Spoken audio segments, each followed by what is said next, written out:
বিয়া বুলি লাইফত প্ৰথমবাৰৰ বাবে নেইল এক্সটেনশ্যন কৰিছোঁ আগতে কেতিয়াও কৰি পোৱা নাই আৰু এয়া জানমনিয়ে ধুনীয়াকৈ কৰি দিছে তাই ৰাতিপুৱা আহিলে আৰু তাই ক'লে যে মেহেন্দি লগোৱাৰ আগত এক্সটেনশ্যনটো কৰি লোৱা ভাল লাগিল গোটেই প্ৰচেছটো জানি আৰু কৰি থাকোঁতে যে ইমান আৰাম লাগিছিল মোৰ পুৰা টোপনি আহি গৈছিল আৰু প্ৰায় এঘণ্টামান লাগিল গোটেইখিনি কমপ্লিট হওঁতে এজনী মোৰ মাহী ছোৱালী দেই তাই আজি ধুনীয়াকৈ আমাক নেইল এক্সটেনশ্যন কৰি দিছে ইজনী হ'ব মোক থাকিব নালাগে মোৰ কমপ্লিট হৈ গ'ল এতিয়া বৈ কৰি আছে চাওঁ এনেকৈ ৰাখিলে ভাল লাগিব আচলতে হয় নাই এই কেনেকৈ থৈ দিয়া আৰু এইফালে পেণ্ডেলৰ মেহেন্দি ডেক'ৰেশ্যনটো অকণমান দেখুৱাই দিছোঁ সৰুকৈ কৰিছোঁ আৰু এইফালেতো আমাৰ ৰাস্তাটো গোটেইটোৱে কভাৰ কৰি দিয়া হৈছে পেণ্ডেলটো এনেই অলপ চলপ দেখুৱাই দিছোঁ ভালকৈ মই ক্লিপছবিলাক ল'ব পৰা নাই যিহেতু বহুত ব্যস্ত হৈ আছোঁ এইফালে এইখিনি খোৱাৰ জেগাৰ কাৰণে ৰেডি কৰা হৈছে তো যিখিনি পাৰোঁ সেইখিনি আপোনালোকক দেখুৱাবলৈ চেষ্টা কৰিম আজিৰ ভিডিঅ'তে আমি ওলালোঁ আমি ৰেডি ওৱান ব্লু কালাৰ মই য়েল্ল' কালাৰ আৰু এয়া মেহেন্দি ষ্টাৰ্ট হৈ গ'ল ষ্টাৰ্ট হওঁতে দেৰিয়ে হ'ল পিছবেলা 4টামান বাজিলে আগবেলাৰ পৰাই কৰিম ভাবিছিলোঁ কাৰণ বহুত টাইম লাগে মেহেন্দি কৰোঁতে আৰু এয়া লগাই থকা গৰাকী মোৰ বৌ হয় লগত মাহীও আছে আৰু গোটেইবিলাকে আমি ফূৰ্তি কৰি মেলি মেহেন্দি আঁকি আছোঁ ইয়াতে মেহেন্দি আৰ্টিষ্ট বুলি ক'বলৈ কোনো নাই গোটেই ঘৰৰ কেইজনীয়ে ইজনে সিজনীক আঁকি দিছে আৰু এইফালে মই ফোনটো হেণ্ড অভাৰ কৰি দিলোঁ মোৰ বাক আৰু তাই গোটেইবোৰ ভিডিঅ'বোৰ কৰিছে এফালৰ পৰা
আৰু মেহেন্দি লগোৱাৰ পাছতে আমাৰ পৰিয়ালৰ মানুহক শৰাই খোৱা পৰ্ব আৰম্ভ হ'ল এইখিনি সময়ত বিৰাট ফূৰ্তি লাগে আপোনালোকৰ ফালে বাৰু এইবিলাক নিয়ম আছেনে এতিয়াও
মনোকামনা পূৰণ হ'ব লাগে বুলি আৰু দীপাৱলী শৰাইখন আমি নাই লোৱা গতিকে আমি নাই কোৱা কৃষ্ণ আমি মণি আৰু লৈছোঁ বাৰু নহ'ব দুলু আহিব লাগিব পেণ্ট পিন্ধি হৰা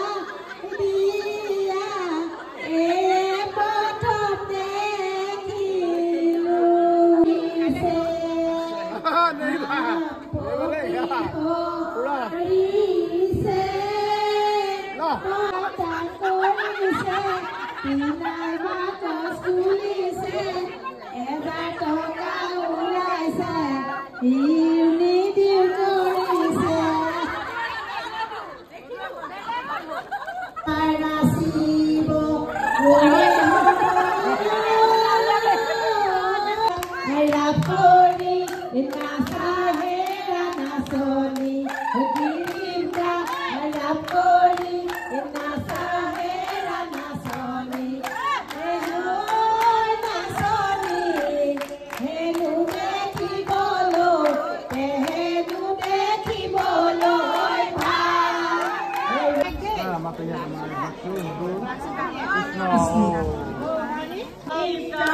দেখিলে নাহো বুলি নকবা মাজনী তীৰ্থক দেখিলে নাহো বুলি নকবা মাজনী মাজনী মোৰেনো পানী পৰা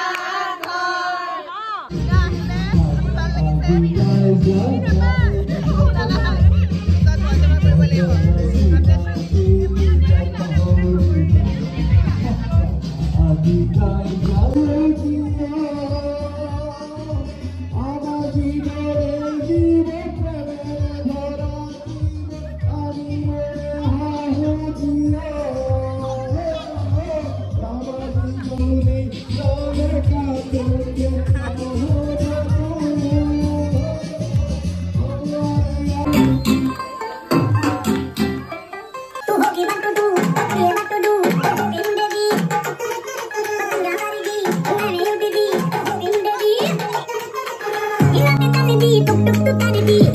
tadi,